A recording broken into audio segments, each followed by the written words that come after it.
Hello, you're welcome back to my channel. Thank you for clicking on this video.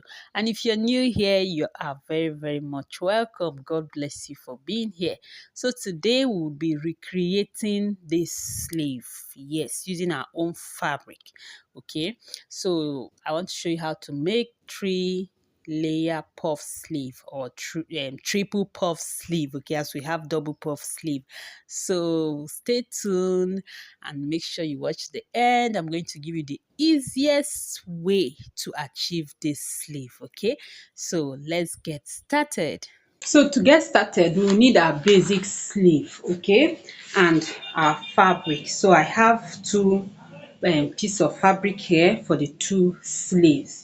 So what we'll do now, looking at the sleeve, you see that the upper part is different while the lower part is something else. So I'll be using lace for the upper part, okay. So for the balloon part or the puff side, I'll be using the main fabric. So what I'll do now, from my basic sleeve, I'll just cut off the cap side. That is, the cap side will be the lace, okay, but I will not just cut it exactly the way it is. I'll add half inch for joining it back to the balloon. So I'll just measure half inch from the cap sleeve. So if you haven't or if you don't know how to draft a basic sleeve, I'll drop the link to the video in the description box. So I have a video on how to draft a basic sleeve. So from this point to this point is the cap of the sleeve, that is the cap sleeve. So I'm adding half inch to that before cutting it out, okay.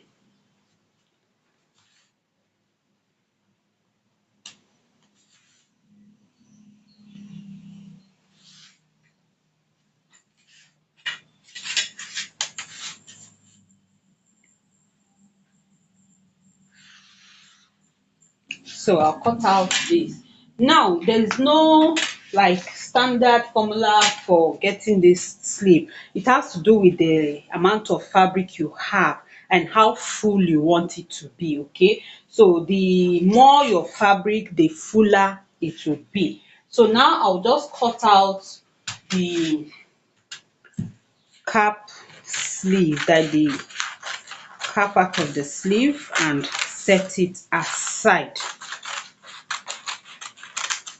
So this part will be for our lace. Now the remaining balloon or the remaining puff, we want it to cover up this side of the sleeve, but we are not going to cut another sleeve for this. It will just be the main fabric that will just be the puff, but the length, this is the length we want to achieve. So it depends on the amount of fabric. I don't know if what I have here will be enough, but my fabric measures, let me, at least it should be way longer than the sleeve, okay, way longer than the sleeve length. So the total sleeve length I have here is 19 inches, okay, 19 inches. So this part now is 14, okay. So this is 14 on my fabric. So I have 36 inches here, okay. The length is 36 inches, so it's way longer than the length of the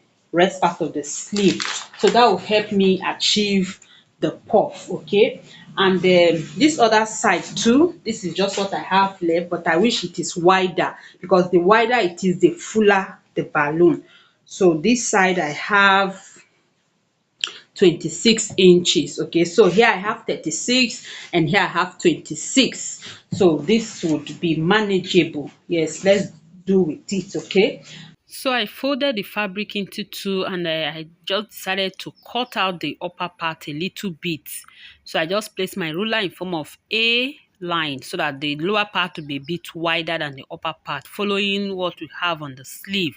So the sleeve is like smaller from the up and the wider at the lower part. So that is what that is what I'm trying to achieve by cutting out the upper part a little bit, as you can see, okay.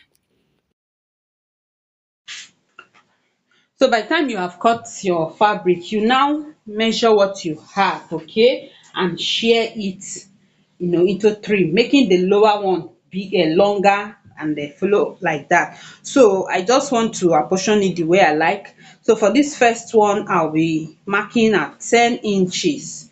Then the second one, I'll be using 12 inches. Okay, and the lower one will be, the lower one is 13.5, so it's okay like that. 10, 12, 13.5. Okay, so this 10, this 12, and this is 13.5. So I wish it was up to 14, so it's okay. So this what I'll do now is just to, I would stitch it. Okay, so let me just mark it out.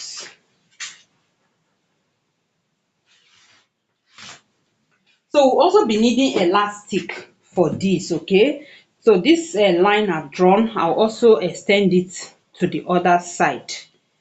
I want to extend it to this other side as well.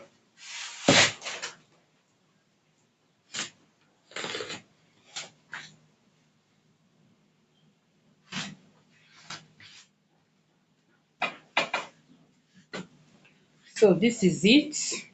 So after marking it out like this, we'll be needing elastic. So there are different ways you can sew your elastic to this. Okay, so you can either go ahead and sew your elastic on it, or you use the bias tape to create a sort of a casing for your elastic. Okay, so you can just sew elastic down, sorry, you can sew bias tape down. That is, you open your bias tape up like this, and you stitch one side and the other side, leaving a space where your elastic can pass through. Then another method is just going to stitch it. Okay, so you'd have to consider the size of elastic you're using so that it can pass through. So this elastic is not up to half inch, so I'm going to stitch I'm going to take half inch like this and stitch it down. So I hope you're understanding what I'm saying. So let me just open it up. So I'm just going to hold it like this, fold it this way, and stitch by half inch like this. And I'll do same to this side. I'll stitch by half inch. So this is the easiest. Okay, so by the time I stitch by half inch, I'll now have a space whereby my elastic would pass through. So let me do just that, and I'll get back to you. So I've sewn it, as you can see. Okay, I just folded it and stitched by half inch. I did same for this side. Okay, so and the lower part too, I folded it, creating the channel for the elastic to pass through. That is exactly what I did here too. Okay, by stitching it like this, it just creates the channel for the elastic. So this very method is very easy. It's easy, but one thing is that it will reduce your fabric, because by the time you stitch this, you have taken away 1 inch here, 1 inch here, and the hemming at the same time you have folded by at least 0.75. Okay, so either you do this, if you have enough fabric, this is the easiest. But if you don't have enough fabric, it's better you just leave it the way it was open, and you stitch your bias tape as a channel for your elastic to pass through. So having done this now, I measured my elastic. Okay, so around the arm where this ruffle would be measures 13 inches, but I cut out 12 inches length for my elastic, because it is elastic, so we don't need the exact measurement, so that it can be tight at that area. It can grip the arm at that area, so even if it is smaller, it will still stretch. Okay, so that is how I've done it. Now I'll pass my elastic through. So ordinarily you can use safety pin if you have a small safety pin that can pass through. But if your safety pin cannot pass through, what you will do is just knot a needle, okay, a hand needle. Just knot it, and you can use it to pass your elastic through, just like this. You sew it to the elastic, and you carefully pass it through the channel you have created. Okay, So but if you have safety pin that can pass through, that one is easier. It's easier. So I'm just taking it in, and you have to be careful if you're using the needle so that it doesn't poke the fabric. Okay, so at this point now you have to channel the elastic, like direct it in. Okay, so it can go in as you're pushing the needle. So it has started going in, as you can see.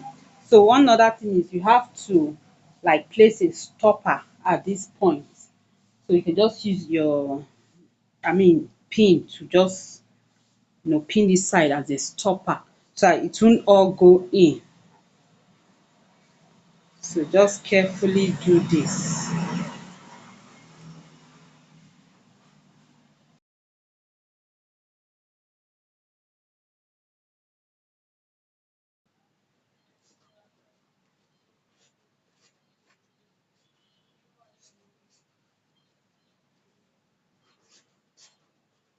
So my elastic is out here.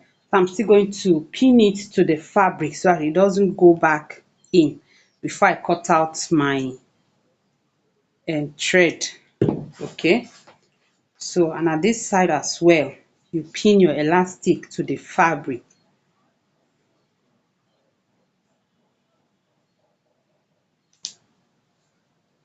and you have it. So this is the first one. Okay, so looking at it, you see the first one is formed. Okay, so now we'll do same to this side. We pass our elastic through to this side. So the elastic I'm using, the measurement I'm using here is the same measurement I'm using here because the both puff will be in the same side of the arm. Then for the lower part, the length of elastic I'm using is the round measurement of that side. That's the round sleeve. So that one measures 11 inches, but I cut out 10 inches for the elastic. So I'll do same thing. I'll pass my elastic through using my needle and thread, but for this other side my safety pin can go in. Okay, so let me just pass my elastic through.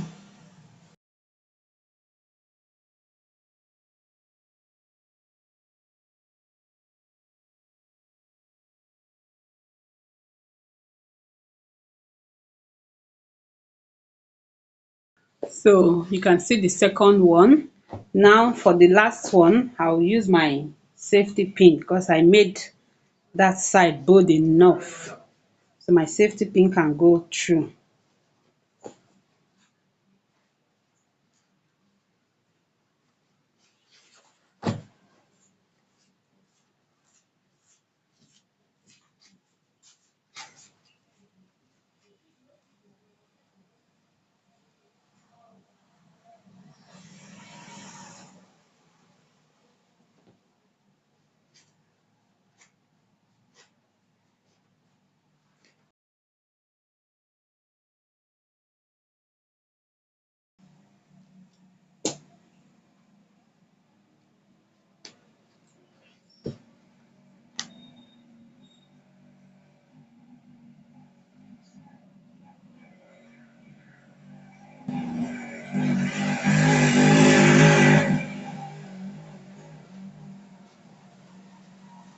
So this is the lower one. Okay, and this is what we have. So you can see, so by the time we arrange it, this one is coming like this and this one is coming like this. So, so the next thing now is to sew the upper part. Okay, so to be clearer, so I've cut out the upper part, which is the cap sleeve. I've cut out the lace. Okay, so and this is what we have. So now I'll go ahead and stitch this part to it. Okay, so it's wider than the sleeve cap's height, but it's better.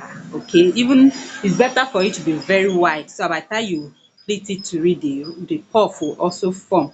So what I'll do now, just look for the midpoint of this one. I'll notch it. So I've notched the midpoint of this one. I also fold this and also notch the midpoint, okay, as well. I'll just mark it, okay. So this is it. So now I would place it like this, then I'll pin it down at that point. So the next thing now, go ahead to stitch it, gathering this one to meet it, okay. So just pin the two edge, pin it at the edge here, so that whatever that is left, you just split it at the center here, okay. So that is just what I will do. So I'll follow it this way. So I'll just go ahead and stitch the cap sleeve to this other fabric, okay, and I'll just pleat the excess of it there. So by the time I'm done, the next thing will be to now close it, okay. So this time around, no need to take measurement again, because the elastic measurement has given us what we want. It's just to place it together and stitch, but I would try to fold it like this before stitching it down, okay. So I hope you can see this clearly. So let me just join the upper part first, then I'll show you the rest. I've sewn the cap to it, okay, and this is all we have. So you can see what it looks like now. So the next thing now is to form the balloon, okay. So to do this, I'll just like use my mannequin hand, okay, so that I see how it will look. So definitely this side will be at the top part. So I'll just like fold it a bit like this. Okay, so I'll just target the midpoint of each of the panels and fold, and then push this one under like this. So I'm folding it here. Okay, so I'm not just going to stitch everything down directly. So I'll have to fold it first.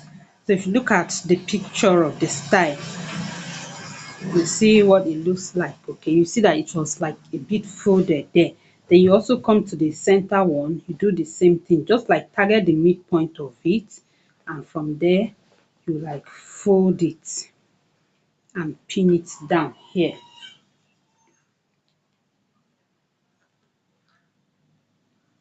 Okay, so also come to this other side and you pin it as well.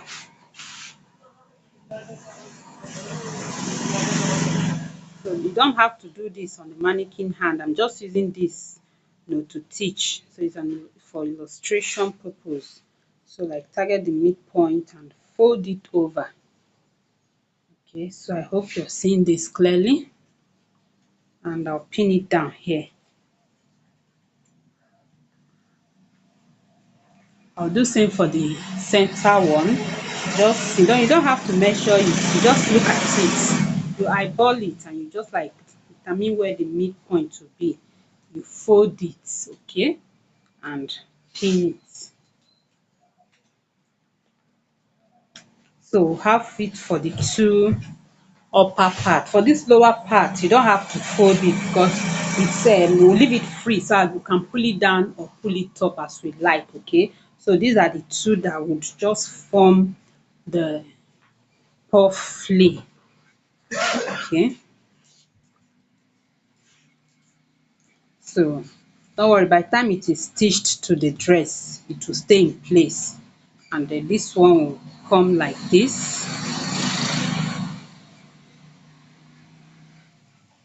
You can see. Then this other one, by the time we now stitch the round sleeve, it can now be pushed up or brought down, whichever way. But when you push it up, it will now form the puff. will now form the cuff, okay? And this is how it would look. So let me just pin it at this side to assume that we have stitched it.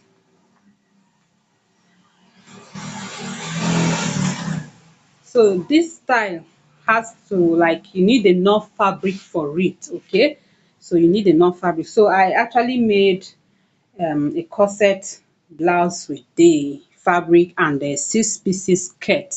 So what was left is what I tried to manage to make the sleeve and the head tie as well. There will be head tie. So the client wants a head tie so that she can wear it to church. So I hope you can see what we have here now. So these are 1, 2, 3 layer puff sleeve, okay? So I just arranged it like this for you to see what we have. So I'll go ahead and stitch it down the way I arranged it there, and we'll sew it to our top, okay? So this is the top. It's a Victorian corset top with yoke. So it's just lying on the table. You might not really see the style. So I'll leave it on the mannequin with the sleeve so that you see what we have there. So you can see the shape. Okay, and at the back, this is what we have. So this one is with zipper. So I have a video on the channel on how I made this, okay, the drafting and the stitching. So if you haven't watched the video, please check the link in the description box. I'll be leaving the link in the description box so I can watch the video and know how I made this Victorian corset blouse with yoke, okay? So now I would go ahead to stitch the sleeve to it, okay? So I'm done sewing the sleeve, okay, and I then finished the rough edge with bias. Okay, so I used bias tape to finish the rough edge. So now I would just turn in my dress. Okay, no need of bringing that one out, or no need of bringing the sleeve out, because by the time you bring it out, everything is same in the wrong side. So all you need to do is just turn your dress to the right side, okay, and you will see your sleeve. So this is what we have, okay. So this is what we have. You can see the way it is, and it can be arranged whichever way the client wants it, but I just did it this way on the mannequin. So I hope you like this video. Please give it a like, and if you have not subscribed yet to this channel, do well to hit that subscribe button below the video. It is absolutely free just for you to be part of this wonderful family, and don't forget to share the video with your friends. Thank you for being here. God bless you. I would love to see you in my next video.